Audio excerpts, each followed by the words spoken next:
Welcome back to Mudwalkers, my brothers and sisters. My name is Chris, and today's video is talking about the biggest problem in the modesty debate today. It's actually two things. One thing is an impediment unto the modesty debate. Yea, there are two things which are blockages thereunto. Have you ever had a conversation with someone where you're bringing up hard logic, facts, and evidence, and it seems like no matter what you say, the other person is just so emotional that nothing you say really matters? There, saved you. In this kind of conversation, if you're paying attention, you can find what the real issue is. Because these people, in conversations like these where the other person gets super emotional and you're paying attention to what this person is saying and feeling, you can often figure out, okay, this isn't really what the question is about. There's something else going on here that I'm not privy to, that this person is dealing with emotionally when it comes to this subject. So the arguments ultimately are not going to matter to this person, however I say them. Now, I know some of those are strong words, so let me be clear. I want to be very clear that I believe people are probably always unaware that they're doing this. I think it's probably always subconscious. Now I say probably always instead of always because I think it's always in my experience, but I'm not an expert on this. I'm going to say it's probably always from my perspective. It seems like this is probably the case. I think it's subconscious. I've even caught myself doing this where I'll be going back and forth with someone and I'll notice myself getting, a lot more emotional and upset. And then I think, well, why am I getting so upset? And am I really thinking clearly about this? And at that point, the answer isn't to keep arguing with the person. What I've started doing in those situations is I'll just say, sorry, listen, I'm upset. I don't think I'm in a good space to talk about this right now. I do want to talk about this again, but I just don't think it's going to be productive for us to talk about this right now till I calm down, which is on me. And so then I go away, I take 5 seconds, minutes, hours, days, weeks, years, whatever it takes for me to come down off of my giant feelings and really come at this from a more objective place. So if you find yourself getting upset during one of these back and forth argumentative conversations, ask yourself if your emotions are really helping the issue. Ask yourself if these strong emotions are helping you understand the issue from the other person's perspective. Are your emotions helping you express your points in a more compelling and convincing manner? Are your emotions helping you understand the other person, etc., etc.? Are your emotions really helpful right now at this level of loudness, at this volume, at this intensity? Are your intense emotions really helping the situation? I find, in my experience, they never are helpful in determining truth. In deciding a debate or an argument, the person who gets really upset has lost touch, at least partly, with rationality, which isn't a bad thing. It just means it's time to take a break. Things got a little bit too hot. And now it's just time to step back, take a break, take 5, reevaluate, and come back when you're feeling more objective. Emotions are a good thing.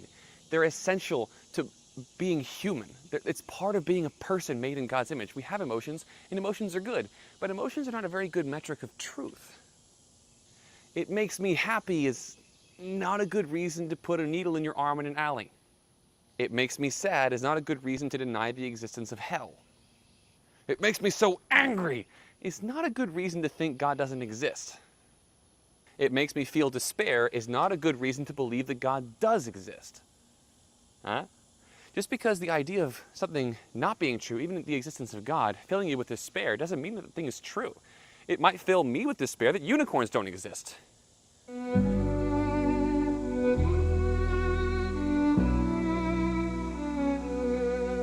We have to carry on. I need a minute. Patreon time. This episode of Mudwalkers is indeed brought to you by Patreon. If you would like to support what I do financially, do check out the Patreon link in the description down below. Super helpful. Every little bit counts. Over on Patreon, you get early access to all my mainline content, videos like this one, but you also get early access. You also get exclusive access to Patreon exclusive content, things like naturist resort tours, world naked bike ride videos, travel vlogs, behind the scenes content like the movie I was just in. Lots of behind the scenes content for that is already on Patreon. So go check it out if you'd like to support what I do. There's cool stuff over there. I encourage you to check it out. Oh, nakedmeanshuman.com, my website. Go and sign up for my newsletter just in case YouTube deletes my channel without warning.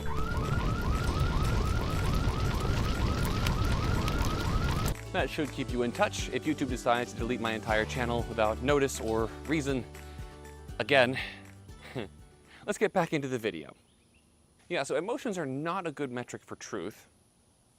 I find that negative emotions plague the discussion between naturists and textiles, Christian naturists and Christian textiles, around the issue of naturism. And in my experience, those emotions have tended to come from the textile side. I can't speak to every conversation or averages or statistics because I haven't done like a full survey of every single conversation that's ever happened between Christian textiles and Christian naturists on the question of naturism. But I will say, in my experience, it comes from the other side. The negative emotions in question, fear and anger. Those tend to be the ones. Yes, people will get just really angry with me for suggesting that there is no rule in the Bible that says that we have to wear pants. And people are also genuinely scared. They're frightened by that idea. You can see it in their eyes. They're afraid of it. But they're afraid of more than just the fact of it. They're afraid of the ramifications of it, not just practically, but in terms of consequences. Like I have a pastor friend of mine who I've had a bunch of conversations with, and I can tell, well, I'm pretty sure he's scared of opening his mind to this, because if he does, I know his congregation. If he admits that this is true, the Bible doesn't have a rule about this, he could very well lose his job and get blacklisted in his denomination. So I think he's scared of changing his mind, which is intellectually, it's a problem. I kind of understand where he's at, and I get it, but it doesn't make him more likely to be right. So let's say you encounter some of these powerful negative emotions. If you're feeling the emotions yourself, it's time for a tactical retreat. That's not an admission of defeat, but what it is it's just all right, let's regroup when I've got a better head on and I can deal with this more objectively. Do that as kindly and lovingly as you can. Just realize in the moment, oh wait, I'm getting up in my feels about this, which means I'm not thinking super clearly. So you know what? I love you. This is great. I appreciate you being here and sharing this conversation with me. But right now, I think I've just gotten too worked up about this today, which is on me. But I think it'd be good for both of us if I took a break for a little while and came back at this later on. Can we do that? Okay, I'm so sorry, man. I hope that we can get back together on this soon. Just I don't think I'm in a good place today. It's on me. Okay. Are you kidding? That's unfair. She made those. I need to calm down. Everything's fine. Amanda. I'm an adult. And then you retreat, regroup, take 5. Take 5 seconds, 5 minutes, 5 hours, 5 days, 5 weeks, 5 months, 5 years, 5 centuries, whatever you feel like it takes for you to come back down to an objective level. Now, emotions are a good thing. We're made in God's image, and God feels emotions. God gets happy, God gets sad, God grieves, God gets really angry sometimes and frustrated. And we're made in His image, so of course we feel emotions too. That's how that works. If you've been paying very close attention, you've probably noticed I haven't brought up that second thing that I said I would mention. The second thing, in addition to the high emotions, and I often find that it comes with these emotions, is dismissiveness. And dismissiveness is a real conversation killer when it comes to disagreements. This issue really isn't worth my time, okay? Chris, I can't believe we're even still talking about this. It's just obvious. Or my personal favorite.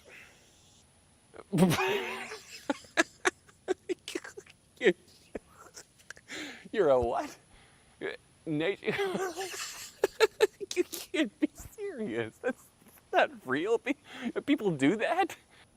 Yeah, that's being dismissive with a smile on your face, but it's still dismissive. If I said that about being a truck driver, that wouldn't hit you real nice. So dismissiveness is a conversation killer. It doesn't even have to be about naturism either. You could be debating all kinds of stuff like young Earth creationism, old Earth creationism. Did we evolve, or Were we a special creation of God? Was it a literal 6-day creation week, or was it the day-age theory, or the gap theory, where there's a gap between a couple of the key sentences in Genesis chapter 1, where God forms out most of the universe. Then he takes a week to form the earth itself, or lots of different things like that, or even outside of Christianity. How about debating whether or not God is real? Atheism versus Christianity, Christianity versus Islam, Islam versus Hinduism, capitalism versus socialism. The Second Amendment, people debate that all the time. When you get big in your emotions, whatever you're debating, the conversation has ended. You might still be making words back and forth, but the conversation really isn't happening anymore. At that point, if your emotions are that high, all you're going to do is hurt the relationship and hurt the conversation if you keep trying to talk while one or both people are at these super high negative emotions. It's a good time to just stop. Now, am I a family therapist? No. Am I a professional counselor? No. I'll just say, in my experience, what has been super helpful is these tactical retreats of saying, listen, I'm just not in a great place. Let me just take some time. I'm sorry. But then trying to press the issue while I'm still feeling so emotional, that has never, ever, ever, ever ended well in my experience. I've never seen that go well. I've watched myself do that and I cringe, and I've watched other people do it and I still cringe. Like, you're so angry right now. Is this really the best time for you to be trying to engage in discourse? It's not. I've never seen that end well. So I would say, if you're feeling the emotions, take 5 seconds, 5 hours, 5 days, whatever it is. Take 5 and try to come back to a more objective place. It's okay to feel emotions. It's okay to get upset. Just don't try to do rational discourse and be upset at the same time. It doesn't work like that. All right, I've rambled enough. Thank you for watching this video. I hope you found it entertaining and informative. I will see you in the next one.